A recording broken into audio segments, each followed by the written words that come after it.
Hey everybody, I'm Joey. Well, in this video, I'll be making this giant 3 meter by 1.2 meter kitchen island. It's skinned in solid walnut, and I'm just about finished. I've got maybe one more coat of clears on the drawer fronts. So I'll get that done while you're watching how I got to this point.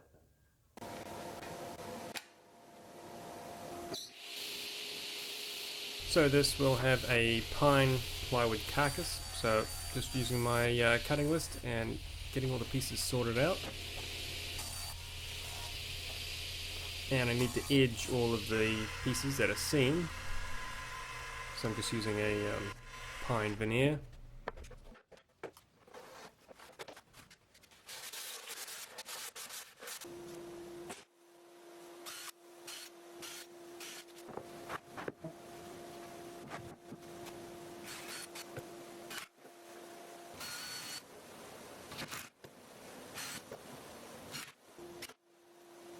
And these are the bases for the adjustable feet.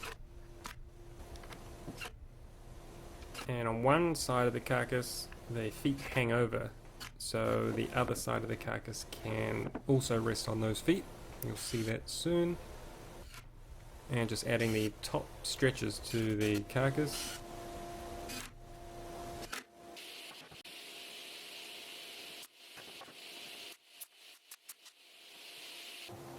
So I've mainly built this in two sides because I need to be able to shift this thing around, and just as an easy way to do it. Yes, I've doubled up on the amount of backing plywood, but makes it able to be shifted. We added a walnut-ish colored stain just so it didn't have bright pine next to the walnut.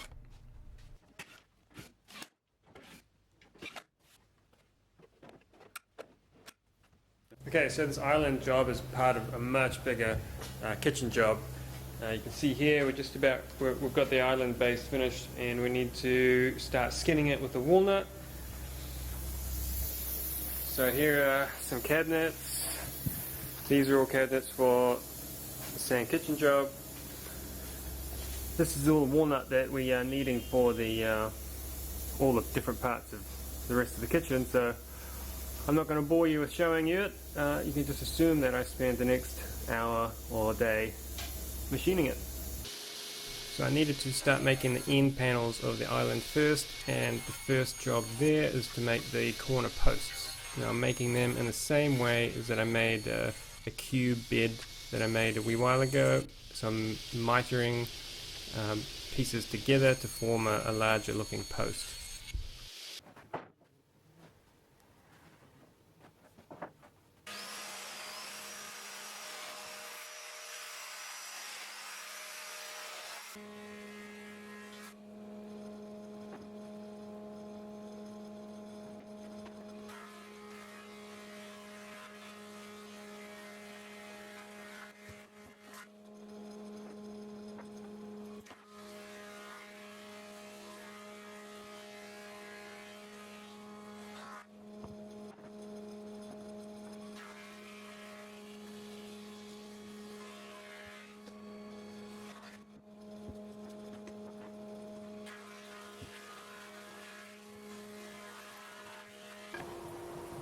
Next, I needed to cut the rail and stiles to length for the frame and panel.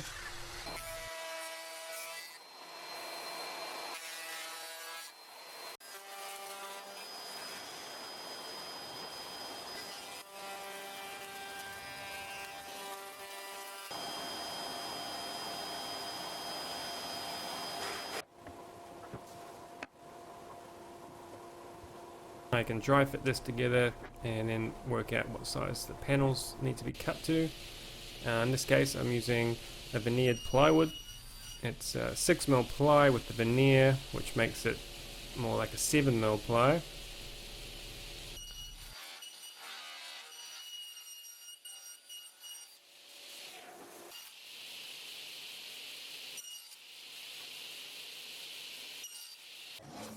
The problem with it being 7mm ply is that my router set for the rail and stile molding only takes a 6mm panel, so I'm just taking a small part of the veneer off so it fits in the groove. I fixed this later on when I get onto the doors, because this way just was too complicated and fiddly. I ended up just routing my groove slightly bigger, and it made life a bit easier.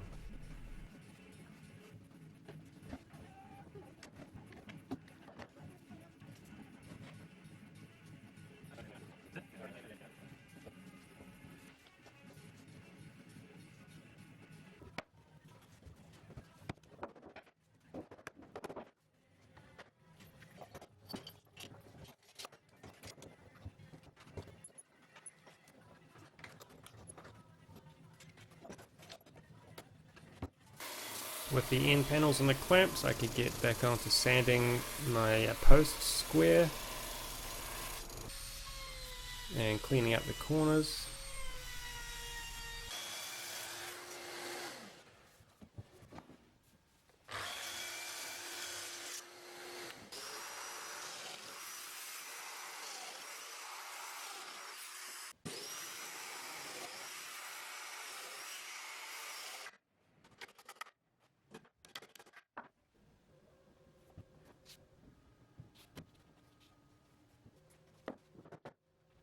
Next thing was to run the skirtings slash toe kicks for the island. So I did this in several passes with a pretty simple setup, router bit and the router table. And from there I could start fitting it onto the end panel. Okay, I finished molding the skirtings. You'll notice what I've done is added a piece of plywood at the bottom of the walnut panel, and that's just to give me something firm to attach the skirtings to. So I'm going to start by adding this little piece here.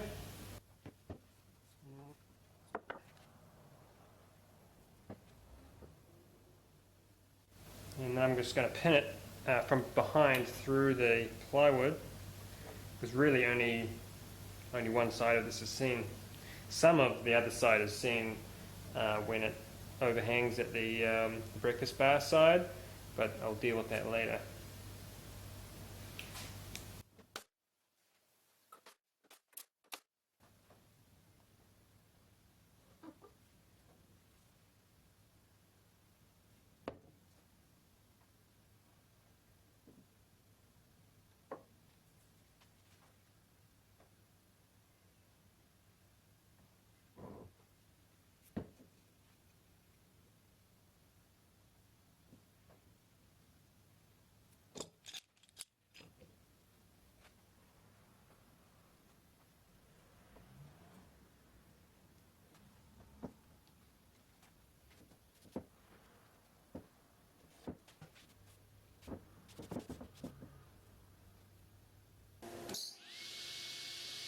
We could start working on the top, and it's 3 meters long, which is exactly how long I can cut with a straight edge with my table saw, so that was handy. This is the largest board we had and also the nicest board.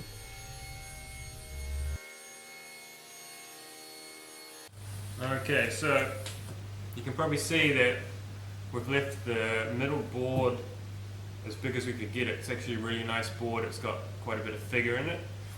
And because of the size boards we had and them being fairly bowed and twisted, we've cut each board consecutively thinner as we go out, which I think will make quite a nice effect. So in the middle we've got a 260 wide board, and it goes out to a 90 mil or 80 mil wide board on the sides. And so what we're going to do is glue up the two side panels and flatten them out, and then we'll glue up the middle board as a third glue up, kind of like doing a bench top on a workbench.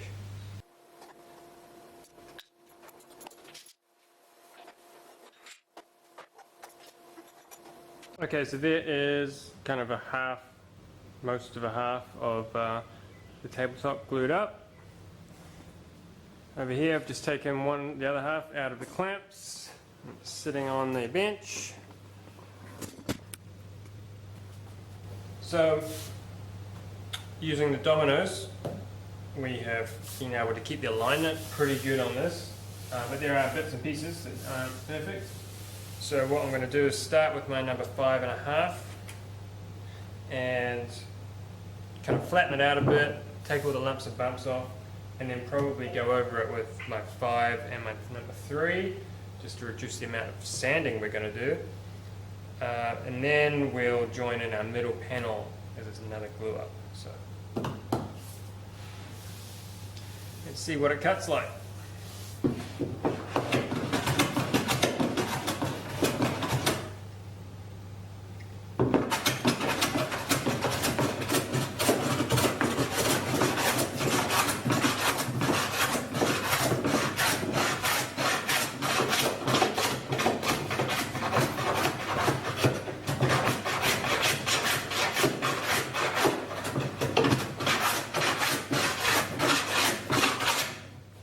What we're aiming for here is to have most of a cut the whole way across.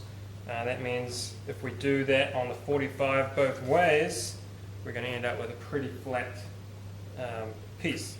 I might not take it exactly to flat just because I'm going to have to go over it again when it's glued together.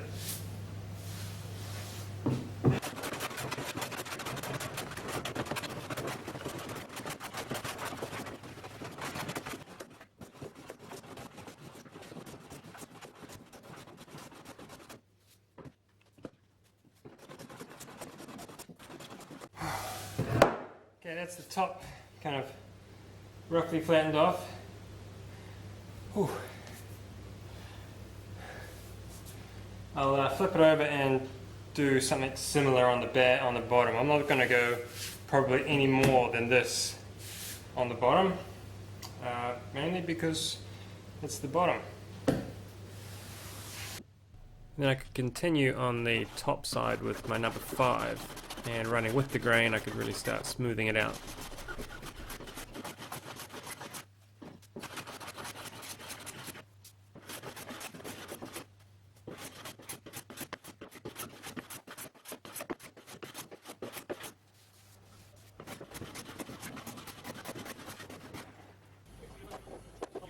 With the two big panels pretty flat, we could do the third glue up and glue in the large board in the center.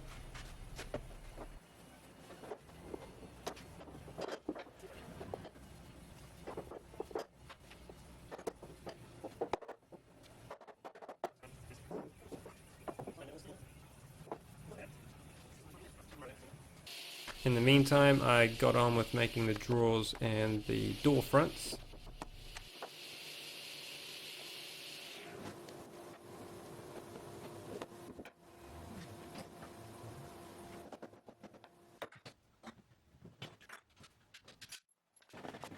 Then I could get back to flattening out the top.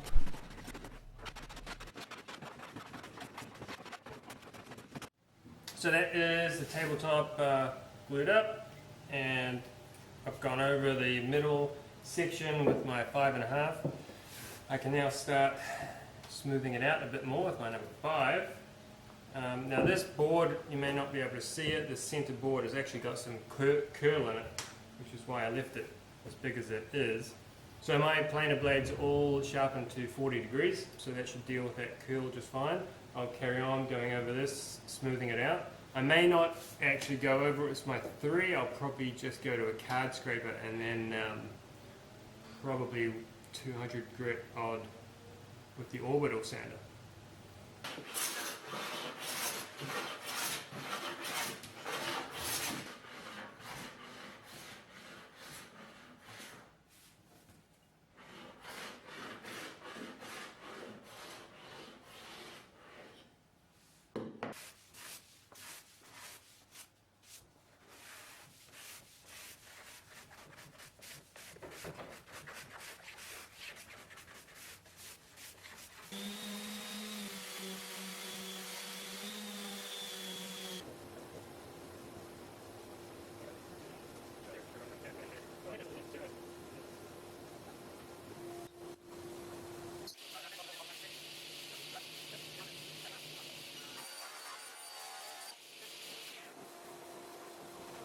With the top cut to length, we sealed the underside of it.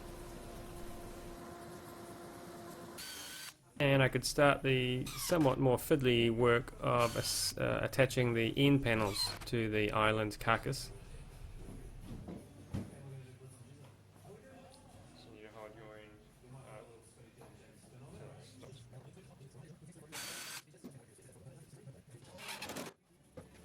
This is the inside of the overhang where the breakfast bar area will be, and there's going to be a power point up at the top, so I'm just adding a small area where the electrician can get his cables and put the plug and switch everything in.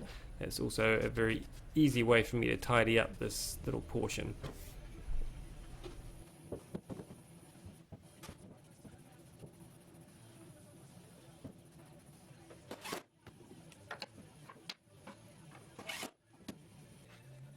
I attach the top via slotted holes, so the top can move. At the moment it just has a screw in each corner, and we'll see how that goes over time.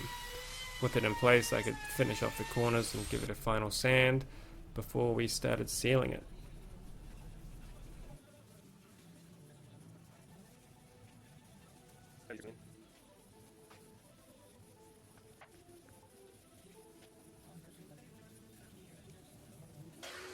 Next was to fit the two long toe kicks or skirtings, and I'm gonna cope cut them in because of the way it has to fit together.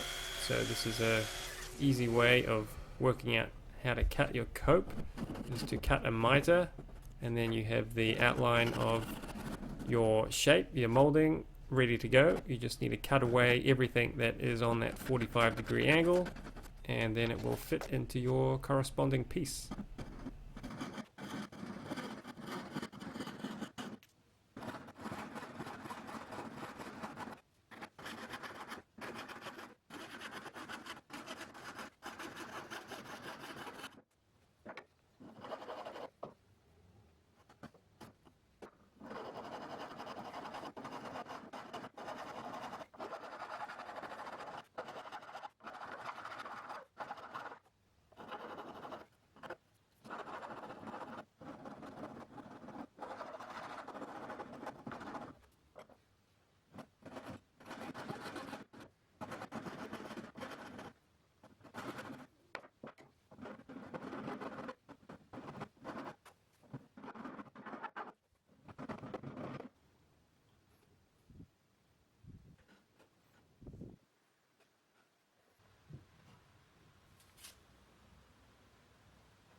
And then sanding back the clear coats on the top using 300 or 400 grit sandpaper, and the top ended up getting 4 coats.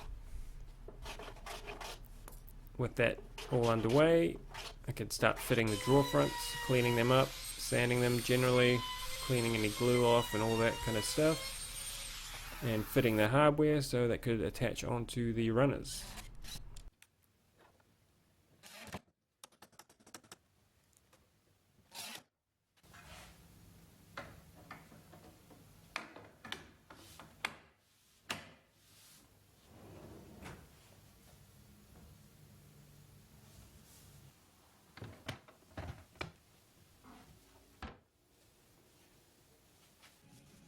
By the way, we're using Minwax fast drying polyurethane, which is just such an awesome product. I did all the doors and drawer front backs first, and then installed them and finished the fronts with them in place, mainly because I was running out of room.